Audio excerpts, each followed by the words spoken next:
Good morning, everyone. Welcome to Higher Moment Mastermind. We are delighted to have you here. Our numbers keep dwindling, but that is a good sign for the economy. So we're happy to have those of you who joined us today to answer your job search questions. Today, we have Tenny Good, who's an expert in federal government resumes, and Vern Schellinger, who's an expert in networking, and myself, a career coach and small business coach. And we are delighted to have. Well, I don't know what's going on there with this thing. I think I'll give this a try. Mike, not sure what's going on with your background. Okay, so with that, let's go ahead and start off our questions. So who has a question for us to help you with?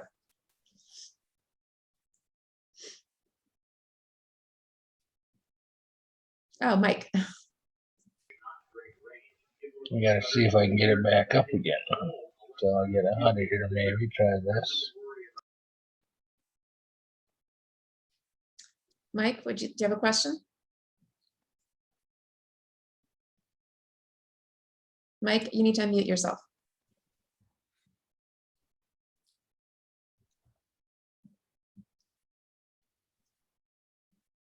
Okay, let's go on. Someone else? Anyone else have a question? Good morning. Yes, I have a question.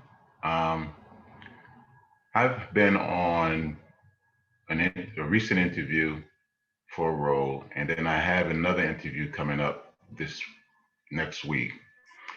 Should I let this upcoming interviewer know that I'm already interviewing, or do I wait for them to ask? No, I would let them know, and part of the reason is that when an employer knows that you are pending with another opportunity, it can actually light a good fire under them and make them quicker. In fact, I made a mistake this past week. Mr. Stringy. I made a mistake this past week or the last couple of weeks, and I had a candidate with a job, and I did not ask her the question about her pending. And right before she was about to interview with my client, she accepted another job. And had we known, we might have been able to push things up a little bit. So yeah, definitely let them know that you're pending. Yeah, for their sake and for your sake. All right, other questions? Sonia. Oh, yeah. Okay, I have a question about my resume. My last job, I worked for like 9 months, and then I had to resign due to family obligations. Well, you'd probably get me 3X because I usually wear them over something. And so I left. And then but I like having a little I was room gone with for about a couple of weeks, and then they called me back and asked me, could I do a consultant assignment with them? And I said, yeah, I could. And I did it for about a month, and then I left. And on my resume, I have, I was doing consulting most of the time. And so I put this job, instead of putting it as an employment, I put it under the consultant banner. And I had another colleague, HR colleague of mine, says that you need to put it in as employment because it shows you're employable. But it was only 9 months, and I'm afraid that it will make me look unstable if Sonia, was it a contract? It started out as employment and it ended up as contract, because they called me back for about a month after I resigned to be a contractor. Oh, I see. And so what you could do is say, you could list it as employment, and then in parentheses after the title, you could say FT to contract, full-time to contract. They may not understand what it means, but at least it has the word contract in there, and it'll make them it'll prompt them to ask you, what is this about? And it was with the same organization. Right, Yes. for that period of time. Yes. So you were, essentially working for that organization. I was. In two different capacities, basically, right? Yes. Yeah. Or you can say full-time then contract, FT then contract. Okay, so you say full-time to contract. Or then full-time then contract. Okay, it won't, the short time frame won't be a negative. But that's the whole, that's why you're saying that. That accounts for the short period. Okay. Yeah. Okay.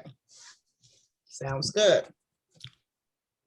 I appreciate that. Sure thing. Okay, other questions? Dwayne. I have some networking questions. Since I guess last joined this meeting, I'm a lot more focused about what I want. And I'm focused more on the for-profit sector. And I've applied for a bunch of jobs and I have a lot of connections with a company. And my question is, if I'm applying for a position I think I really like, one of the things I think we talked about at a couple of meetings ago is follow up with your contact and see if they can get your resume to the hiring manager in some form and ask for extra consideration, I think was the words. And I'm not really having that much success with that, even though I have a pretty good network. And I'm wondering, what I've tried before in the past is to do more of ask more for an information interview with the person I'm targeting, for the resume. And in the past, this was a while ago, I had a lot of success with that because it was easier for my contact to, I think the ask might have been easier. And the information interview would be more around like my situation's kind of unique in that I'm a consultant. I'm trying to move to a full-time position. I'm also been in the nonprofit sector and I will move back to the for-profit sector. So I think there's enough I can put in an email to say, hey, this is just an information interview. Anyway, so I just want to get your thoughts. It couldn't hurt. I mean, you manage your expectations, of course, around it, but absolutely. Yeah, when in doubt, go for it. Yeah. Of course. Dwayne, you say you have some good contacts and you asked them to, get your resume to the hiring manager or put a good word in for you. And you say you haven't had success with that. Do you have any idea why or? No, I mean, some of it's I haven't been in touch with some people in a while, but okay. That could be part of it, certainly. Yeah. People are busy. I mean, summertime, all that. So I don't know. Well, again, there could be a lot of reasons. The one that would come to the top of mind for me is it's the strength of the relationship. So if you haven't been in touch with them for a long time and while at one time the relationship may have been real strong, but you really haven't had much contact. Yeah. And they're not as motivated or is not as true. Makes sense. Feel obligated or certainly I'm going to do this for Dwayne. Gotcha. And that's a big part of building the relationships and doing your best to maintain them over time. Now you can't maintain relationships with, thousands of people. That's impossible. So, any chance to, meet face to face with any of those people? In other words, could go out to lunch or have coffee with them. Have you made that attempt at all?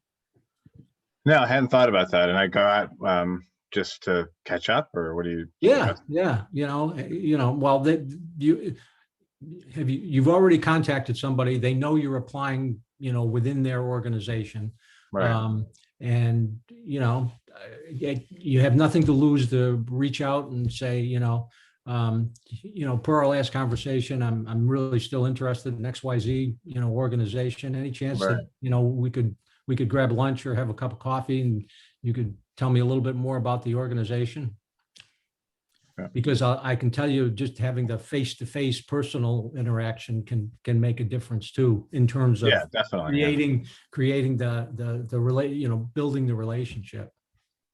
So it sounds like you're saying I need to focus on rebuilding the relationships if I haven't been in touch with people in a while. Yeah, absolutely. Always redig the wells. Yeah. They're not as deep as you think. They're Yeah. there's water right at the surface. Yeah. Right. Yeah. Yeah, it could be a long time. Seriously, it could be, I did a whole presentation on this. I mean, in fact, Vern did it as well. You know, we did it together. It doesn't matter how far back it was, as long as you left on good terms, you had kind of warm feelings between you, you can resurrect it. It could be 25 years. Doesn't matter. Resurrect it, reconnect. In fact, if anything, people will be glad to hear from you. Right. It'll be a good excuse to catch up. Oh, so-and-so, it's been forever. I mean, I just had one of those. I haven't seen this woman in like 10 years. And we, I don't know, somehow on LinkedIn found each other. You know how these things happen. And had this wonderful catch-up call. I mean, just like that. So, you know, definitely resurrect things. Don't think that just because time has gone by that the relationship is gone. It's not. Yeah. Okay. And again, Dwayne, you know, you may not bat, you know, 1,000. In other words, there might be somebody from 10 years ago who you really had a good relationship with, and you try to reach out to them and they don't get back to you or whatever. But the majority of times, the vast majority of times, those what we call dormant relationships can be reinvigorated. That's right. With just a little bit of effort on your part. Okay, thanks. Yeah.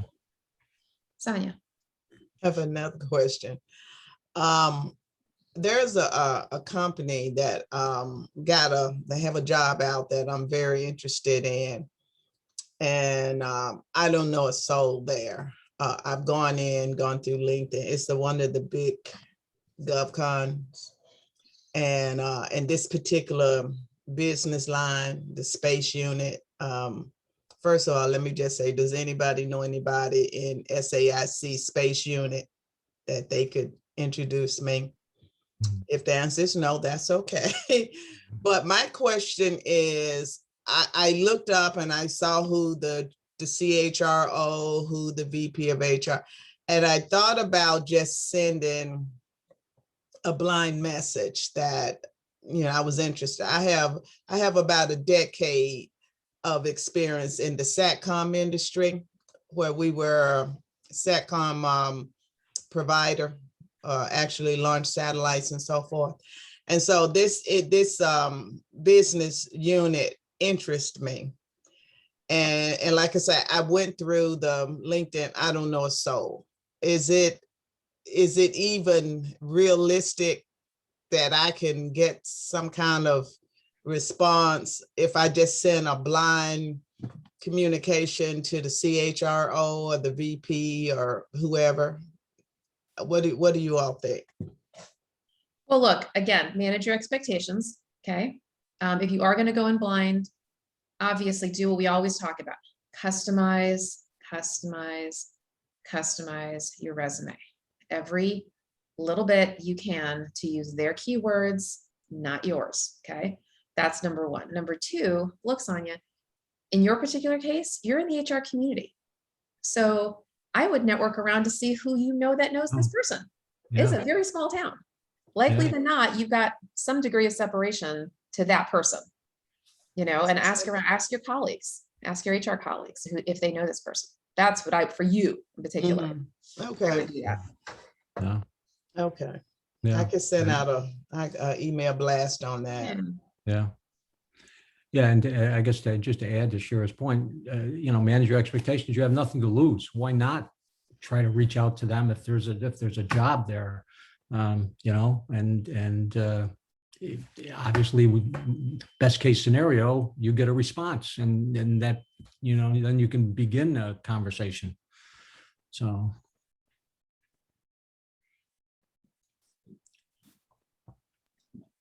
All right. Other questions? So Shira, I have another kind of resume question for you. I am trying to relaunch my career after having taken a 10-year break to raise my kids. And for a long while, I didn't have it designated on my resume. It was just an empty hole. And since the last job ended in 2010, you know, it was the elephant sitting at the front of my resume. Yeah. So I put in a little blurb that I called my career sabbatical, and I listed what I had done to keep my legal licenses current and my volunteer activities that were of a substantive nature. And I just got slammed for calling it a career sabbatical because a sabbatical is only 1 year. And I'm just curious, what should you call parenthood? I mean, other than parenthood. Sabbatical's not supposed to just be 1 year. I mean, I've heard it called personal sabbatical before. Oh, okay. I have, absolutely. I mean, you could just say, you know, full-time, you know, caretaker. You could say that. You don't have to say homemaker, that people don't say that anymore, but you can say full-time caretaker or family caretaker. Any of those is fine. Okay. Yeah.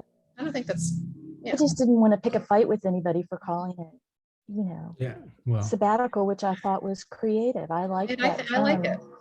yeah. I like it. You know, Carolyn, one of my rules of the resume is everybody has an opinion. Yeah. They do. Right. They do. And 5 people will tell you to put it in and 5 people will tell you to take it out. And at the end of the day, it's your resume. It is. And this was someone whose opinion I really respected. That's why I was so startled by it. So. Yeah. Yeah. And it's obviously, you know, I think you're doing the right thing because, you know, a 10-year gap is a 10-year gap. You've got to explain it, obviously. Yeah. And you might as well put it right on the resume. And so when they get the resume, they understand. So, yeah. Okay. Well, thank you both. You're welcome. Other questions?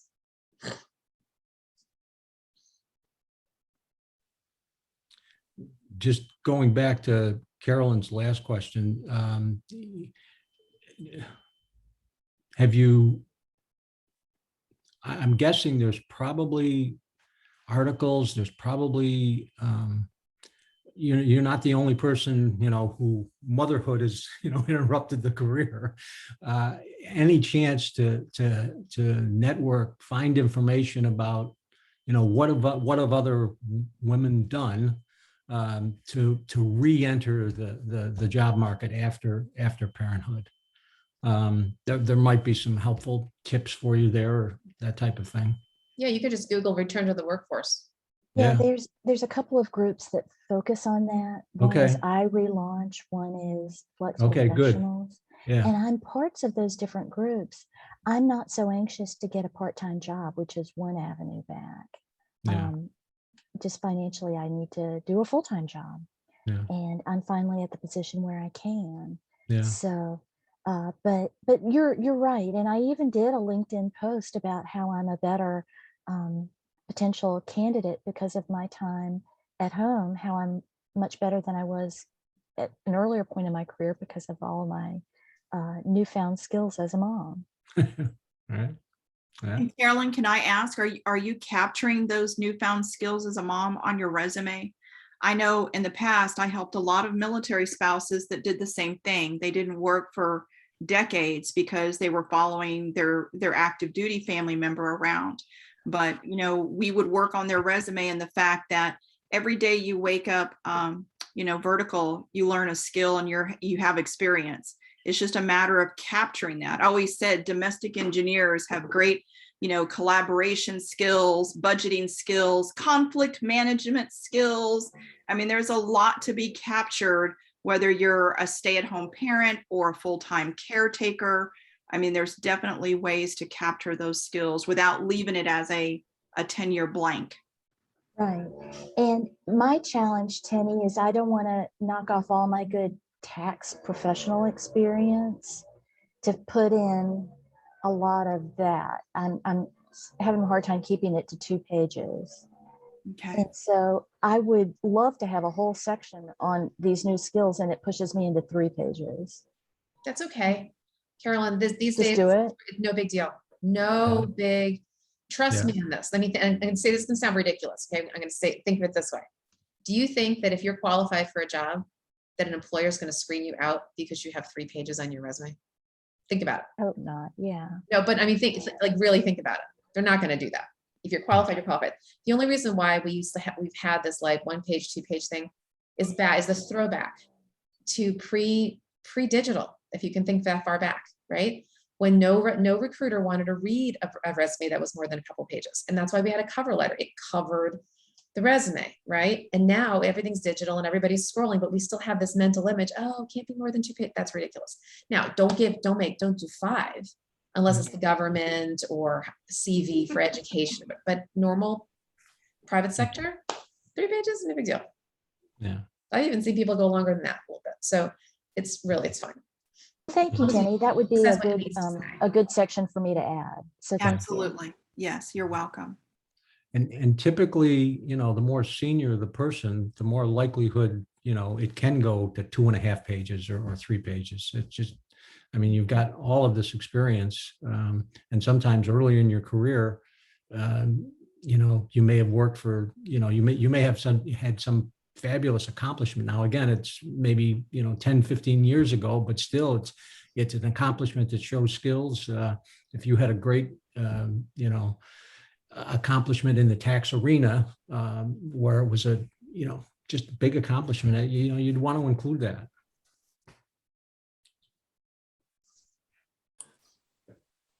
Hello, this is Marvin. That was some good information. I didn't know that, 2 or 3 pages or more was, not a problem. I always thought it had to be narrowed down to 1. And I was sitting saying, how can you get all of this, 20 years experience down to 1 page? So that was great. That was great information for me. Thanks. Yeah, All sure. right, so now you have some more work to do, Marvin? Yeah, well, no, it's there, Vern. It's there. I was trying Okay. to how do I condense it? But thanks, though. And again, I would just want to reiterate, in the federal space or in the government space, that is definitely not the rule. Most federal or state government resumes are anywhere from 3 to 7 pages. Yeah. We pretty much target 5 at our company. So Okay. Federal, definitely better. federal and education are the two, all bets are off for that. That's very different. Federal wants to know every time you tied your shoelaces. Right? And how well you did it. And how well you did it. And did you use 2 loops or 1? Where did the bunny go? Right? And then education, higher ed, they usually, of course, they want a CV, and we don't typically get people on this call about that, but those are different. Everybody else. Now, one minor exception, GovCon.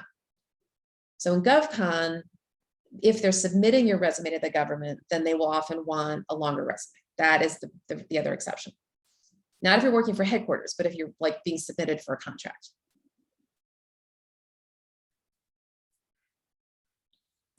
Well, I'd like to say this, if I can take a minute. That, the last time we talked, I was talking about this interview that I had, and it did not go through. The company pulled it back.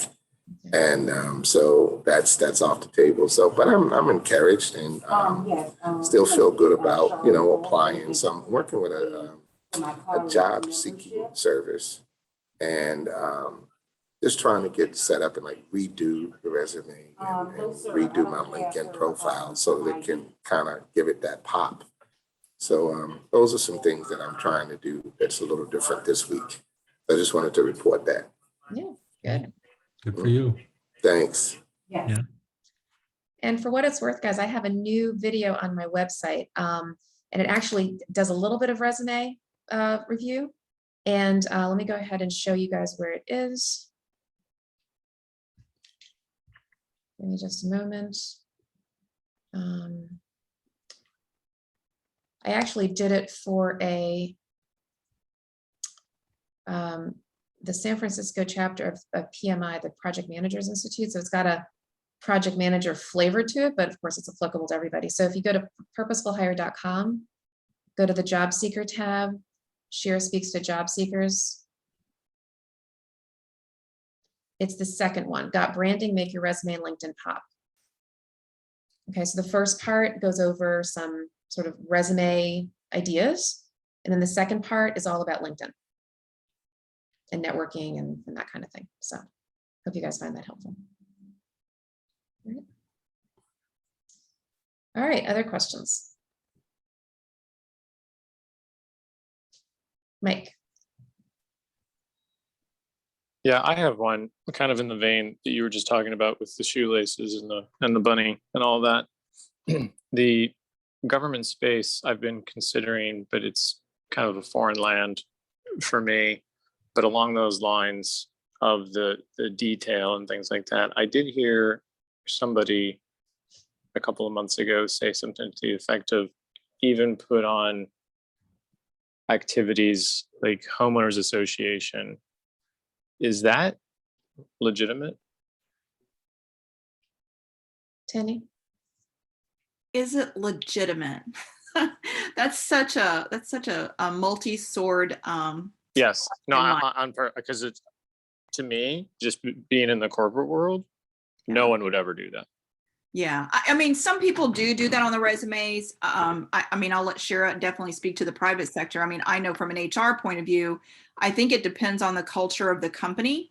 I've always told clients that if you've researched a company and they're big in, I don't know, habitats for humanity, and that happens to be a volunteer source for you, I would definitely put it on your resume because it speaks to your likeness of values with them.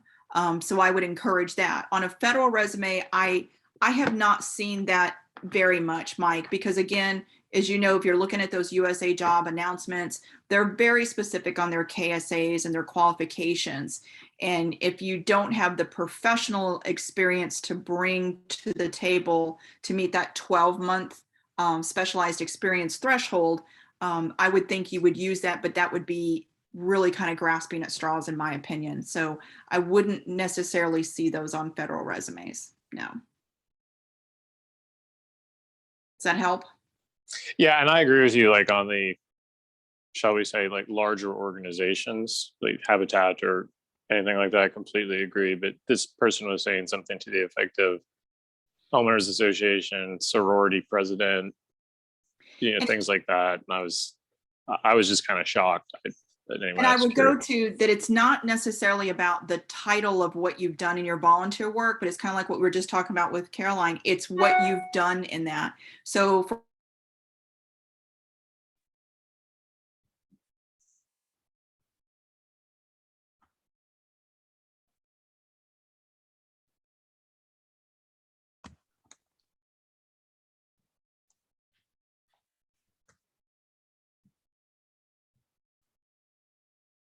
whatnot. Well, when he listed it on his Kenny, you froze there for quite a bit. Oh no, am I back? Now you're back. Yeah. Okay, Friday glitch. What I was saying is I had a client a few years ago that had was actively involved in a local church and had kind of taken over bookkeeping responsibilities when their bookkeeper had passed away suddenly. And the task and the experience that he did of going in there and kind of cleaning up the books and bringing them up to speed and doing those things was phenomenal. But when I looked at his resume, he had just listed it kind of on the bottom last page as, organizations involved in, and he just put the church's name and bookkeeper. Okay, that didn't speak anywhere to the depth of what he did. So listing things like homeowners association president doesn't say anything, but if you characterize that and you actually illustrate on the resume what skills that is supporting, then that may be a little bit different of a technique to do it. Would be my thoughts. Shira, anything on the private sectors? Private sector, I mean, look, some people have a volunteer section, at the end of their resume. Always a good thing, and I would put it there. Depending on the skills you want to showcase, you could either just list it, which is what most people do, or if you want to have maybe a one-liner as to what how you served. But unless it was a very substantive volunteer role, I wouldn't necessarily list that under employment, because I have seen people who have substantive volunteer roles and they do put it under employment. But of course, if you do that, then you have to put up in parentheses volunteer, right? You list out the whole thing and just, explain it. But if it was really significant, I mean, I know people, gosh, some of you are familiar with Career Network Ministry through McLean Bible Church, and they've got some volunteer positions where people are really doing some heavy duty stuff, from the AV to program coordination. And I mean, real like hours per week kind of thing. If I were one of them, and if that role was relevant to my career, I'd list it in employment with volunteer next to it. Sure. Yeah. So it all depends on the job you're going for. Actually, that's the word of the point, Mike, is if your HOA experience is relevant to your career, goals and you really want to showcase it, then yeah, that's more to the point. Thanks. Mm-hmm. All right, anyone else?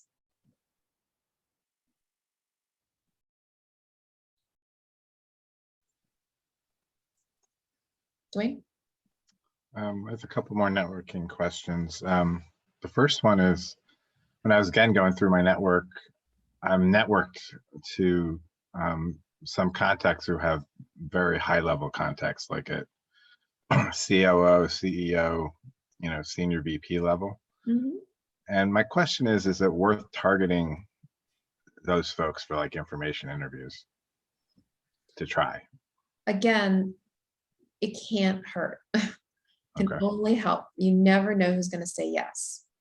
And frankly, the higher up the food chain you go, the better, because those people will push you down to the hiring manager, Right, as opposed to pushing you up. So if you can ever get an executive to sponsor you, if you will, to champion you, that's right. great. Oh, of course. Don't, again, manage your expectations, but why not? Why not? Sure. Yeah, and there are, I know, and I'm sure Shira and Tenny can also speak to this, and probably even Sandra and some of the other people that have been in organizations and have known people at senior levels. There are certain people at senior levels who are just very open and giving, and they're happy to help people, even though they've got really, really busy, schedules, obviously. And so, as Shira said, manage your expectations, but you may just get lucky. And, one of them, yeah, I'm happy to help a friend of yours, give them an informational interview. So got nothing to lose. I think in a great sense, Dwayne, that also goes both ways. If you're trying to get information interviews with more senior people in the organization, and maybe not getting those opportunities or not getting what I would say is the right vibe, that may put a question in your mind if it's an organization you want to pursue. Because a lot of times that cultural fit and that personality fit and those values are coming from the top. That's not to say I agree with Vern. It's not to say that every CEO has time to do informational interviews, but it definitely can give you some more insight into the organization. And I think that's always an important point to remember about informational interviews is, yes, you're using it a little bit as a tip and a skill to get as we used to say, your pinky toe in the door to open it up a little bit to see what opportunities are there. But it's also an opportunity for you to really evaluate an organization to see if it's what you want. So right. I agree with Vern. I think those are always good to try, but it's really is just expectation management on it. That's right. The other thing about those types of, any informational interviews is make sure you do your homework. Yeah. I mean, look at this person's LinkedIn profile. What are the goals of the company? Look at their website. What are their challenges? So that if any of those types of things come up in the conversation, you might be able to speak to them, or you might be able to say something in your career where you faced a similar problem. Anything that shows them that you're not just going in there to take from them the information that you need to help you. If you can show any way that you really thought about this and you're prepared for that interview, that makes a big difference in terms of the impression. I truly had an informational interview at a nonprofit I worked at, and I made time on the schedule. The person came in and their first question to me is, "So what do y'all do here?" Oh, man. Yeah, to my point, the other exactly. I kind of quit listening after that. Sure, yeah. Here's a pamphlet on your way out the door. Yeah. Well. There's a question in the chat box from Terry that's waiting on a response, and I'm interested in hearing it. Thanks for that, Terry. I'm corresponding with a recruiter as staffing for federal contracting position at NIH. He asked for a salary range. I gave him a number for this position. I ended up not that qualified for the position, but I'm more qualified for another. He'd like to move forward with a second position and wants me to sign a letter of consent with the salary quote unquote agreed before putting my resume in front of the client for potential interview. I'm now thinking that I may have undervalued the salary for they didn't bother to negotiate that lower number. I briefly mentioned that I should have asked for more, but the recruiter said the company is willing to go with that number, not higher. Should I continue with the process to get the interview before revisiting the salary issue? Tenny, can you speak to, we don't have Rick or Joe on the call right now. They're in GovCon. Can you speak to that more? Carefully. A lot of times it is fairly standard to get the letter of intent and to lock you in. And that's just a matter of, again, keeping you within the budget restraints of the contract.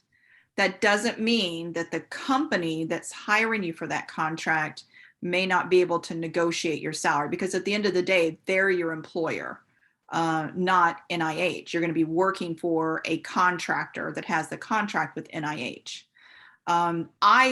I would recommend, Terry, is that you do move forward with the opportunity. One, because it's an opportunity. If the salary is detrimentally too low for you, then maybe you would be paused for a cause for it. But if it's a number within a range, it may not be every dollar you get. I would say go forward with it. But then when you establish that relationship and that better dialogue with the actual contractor, then I think you may have room for negotiations then. Does that make sense, Terry? Yes, thank you. But it seemed like the salary agreement at the time was just too easy. I wish I would have up it up more, like Shara said. Sure. We always have those coulda, shoulda, wouldas. I have been in that position where the same thing, and you go, wait a minute, you said yes really quick. That means I could have gone higher. Well, in some cases, you could have gone higher, you could have gone lower. I think it goes back to knowing your fair market value. Is it a fair salary for that position, for your skill set? And is it something that personally it's a good salary for you and your lifestyle? I mean, hopefully you didn't go rock bottom too low, Terry, where it's ridiculously that you couldn't live on it. It's not something that you would accept just face value. When in doubt, go higher. That's a general rule of thumb. The employer can always walk you down, but it's very hard to walk up. Yeah. Now you never go unrealistic. Like I say, if you're worth 125, don't ask for 250. Okay. But if you're worth 125, nothing wrong with saying I'm looking for mid 100s, or 150 or whatever. Of course, it's different in different situations, but try to push it. You never know. They can always take you down. I will say, Terry, on negotiation, I'm probably a little bit of an odd duck. So don't necessarily take what I'm saying as absolute, but I'm a strange one that I always negotiate fairly lower on my salaries, with the understanding that it's not going to stay there. I'll maybe come in at a lower price, but through the negotiation, I'll say, but I'd like it in my contract that if you're happy with me after 12 months, I want an X% increase, or I want this. For me, it's about relationship building. For me, it's about coming in and then building that as I go. Again, that's an odd duck and it's not always a preferred method, but in this case, you may have given them a number. And if you are successful in future interviews and they decide to like you, you may have that ability to say, I'll come in at that because I've agreed at it, but can we put in my agreement that in X amount of months, I get an X amount of percent increase. Again, it just shows a little bit of loyalty for them, that you're willing to stick through and that you're also willing to grow with them and experience in finance. Thank you. That's a good idea. Yeah, and Terry, the one other thing to, again, keep in mind, and I don't know, I can't emphasize this enough, but I mean, salaries are probably the most important thing, but, Shira is often tossed about total cash compensation. And, what are the benefits there? What are the other costs that could be involved? If you're paying for, medical and medical benefits right now. What would be in this offer, and would that actually save you some money versus, and so you really need to look at all of the places where there's cash involved, whether it's, medical expenses, retirement funds, or anything like that. And obviously a lot of that you don't really get that information until you kind of gone through the interviewing stage to some degree. So. Thank you.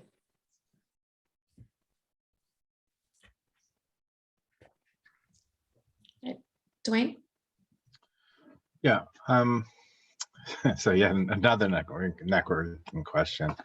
I have 2 jobs that I'm really excited about, and I've got contacts with someone who's like literally in the department that I want to work in. So my question is, I have a lot of contacts for both these people, like 15 or more. How many do I go to all 15? Because I'm just thinking, like, if I'm successful, that person could get, hit Yeah, with a no, lot not of- 15, but well, first of all, it's not even about the number, it's the quality. Okay. Yeah. So Okay. look at the 15 people, look at who you are closest with. Okay. Right. Who trusts you the most, who's going to be willing to promote you the most, Right. and do it with gusto. Okay. And even if it's Yeah. just one person, if it's a Right. good contact, they'll do a good job in getting you connected. Yeah, so think of it this way, Dwayne. If one of your contacts goes, one of the contacts says, Dwayne's really a good guy, you really ought to hire him. One of your contacts says, well, I worked with Dwayne on XYZ project. He managed the project, and let me give you some specific examples of what he did to bring it in on time and on budget, and give you an example of his skills. Who do you think has more credibility in that situation, right? Right, yeah. So it's the strength of the relationship. It's how well this person really knows you, what your skills are, what your qualities are, what your values are.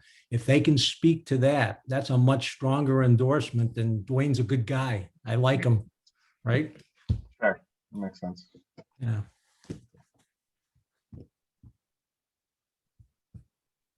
Marvin? Yes, I got a question. I reached out with a contact person that knew one of the VPs at that job that I was scheduled for the second interview.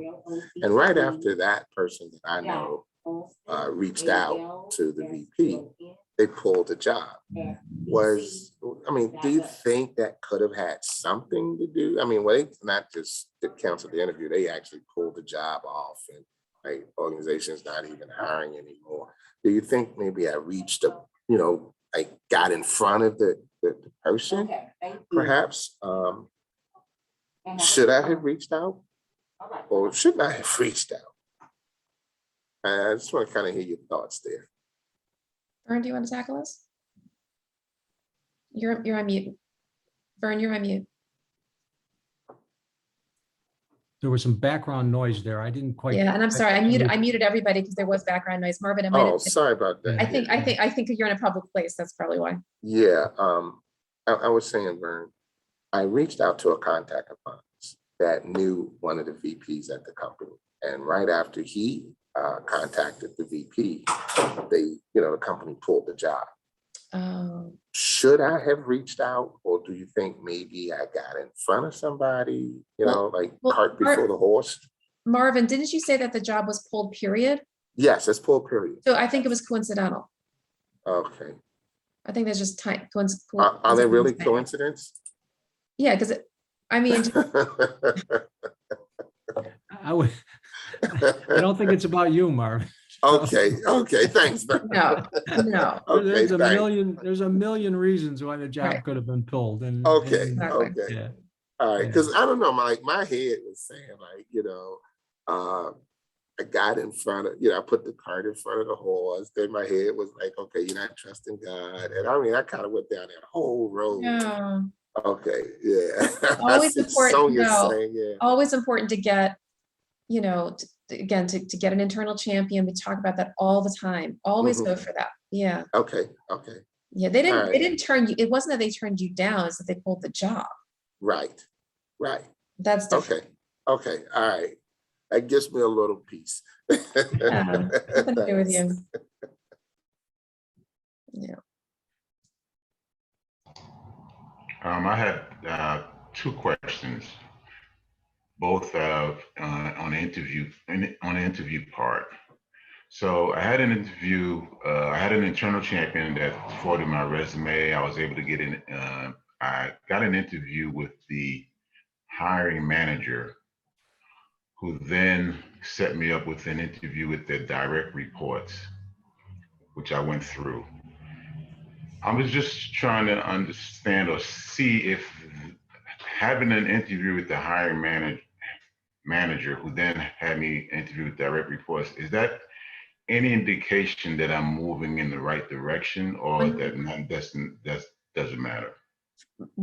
First of all, before I answer the question, the hiring manager met with you first? Yes. And then moved you to direct reports? Yes. Okay, so let me ask you this. What about that makes you think that that's not moving in the right direction? Actually, I definitely thought that it was, but I just wanted a little bit more confirmation. Or oh my goodness. So you have 4 HR people on this call, Sonia included. Okay. The only time ONLY _ exclamation points, neon lights. Okay. The only time a hiring manager will ever move a candidate forward to direct reports is if they did well. They would never waste the time of direct reports or hire colleagues or anybody else. So remember, guys, look, the thing about recruiting is that I always talk about it's minimizing risk, okay? And they're minimizing the risk every single step of the process. First is your resume cover, application. Do they check the boxes? Some sort of phone screen, Zoom screen with whomever, recruiter, some person who's going to say, check, check, check. Hiring manager. Now I'm going in order of most people do. Not everybody does this way, but usually. Hiring manager. Okay, like this person. Direct reports or colleagues. Senior level person. Okay. In that general order, they will only keep moving you along if you pass the previous round. Period. That's it. We'll never waste anybody's time. They're not doing it gratuitously, trust me. Yeah, and the rationale in most organizations, you know, to send you on to the direct reports is to get feedback from the direct reports. Do you think this is somebody who'd be good on the team? Do you see yourself working with this person? What are your thoughts about this person? So again, going through that whole process to make sure we're minimizing our risk and hiring the best person for this position. Okay.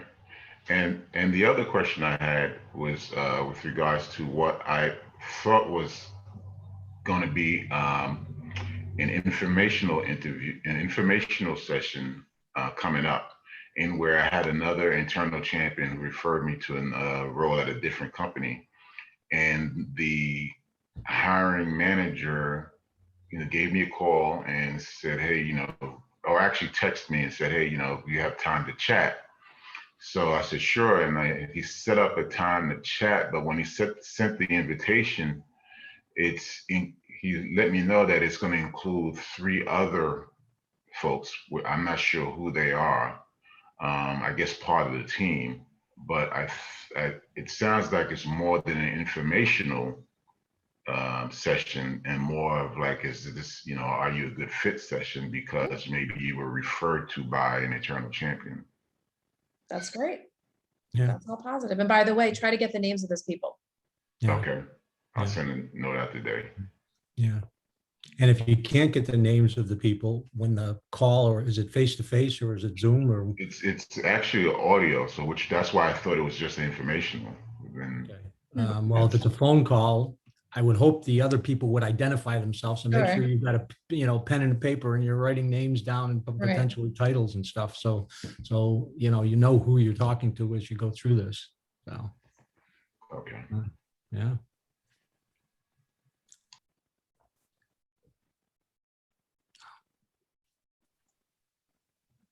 Anyone else?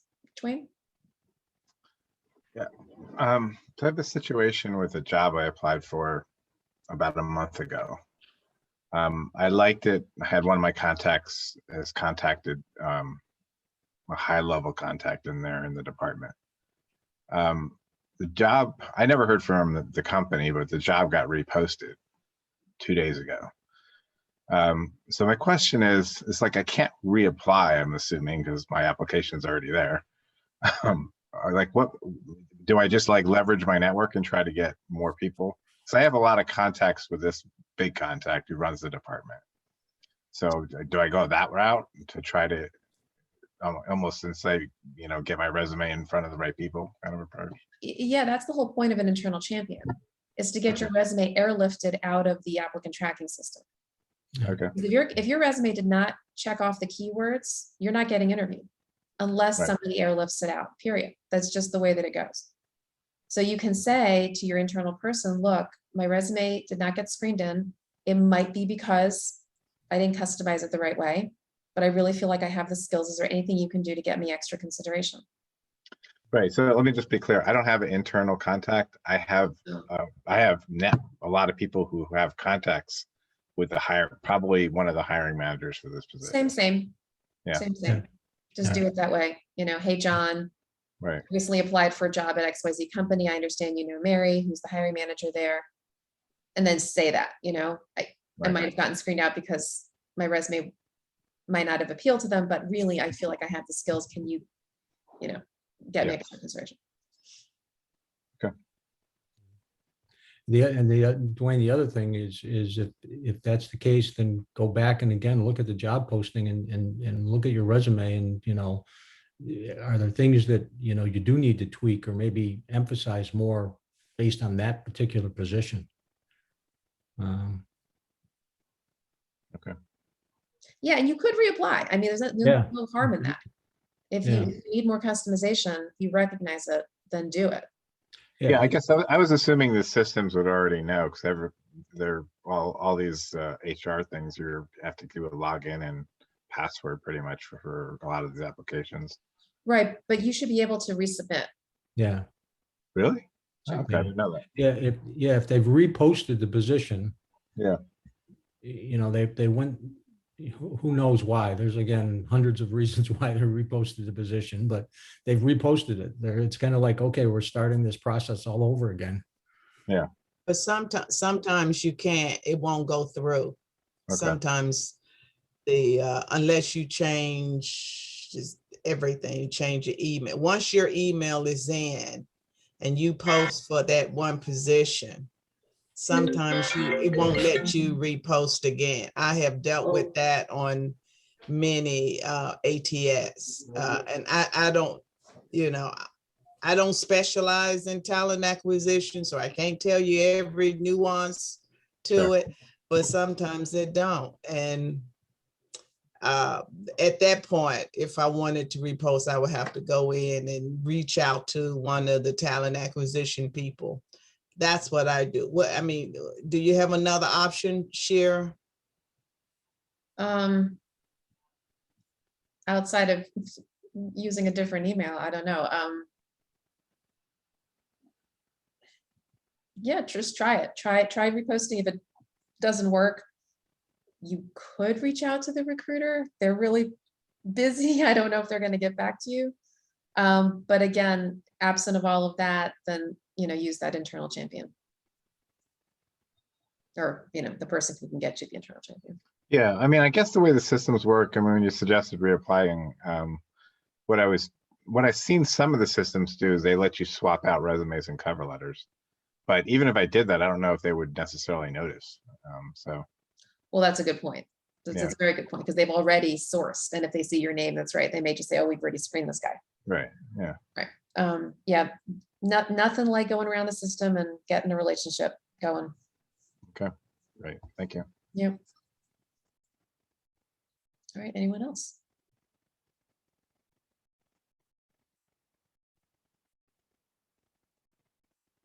Okay, then we'll wrap up a couple minutes early. For those of you who'd like to stay on for the prayer call, you're certainly welcome to do so. Otherwise, we look forward to seeing the rest of you next week. And we will keep this going. I know we have a really small crowd now, but as long as there's one person, we'll try to be here. So, all right. So we'll see you guys next week. And those who'd like to stay on the prayer call, you're welcome to do so. Have a Thank you, blessed day. Shira.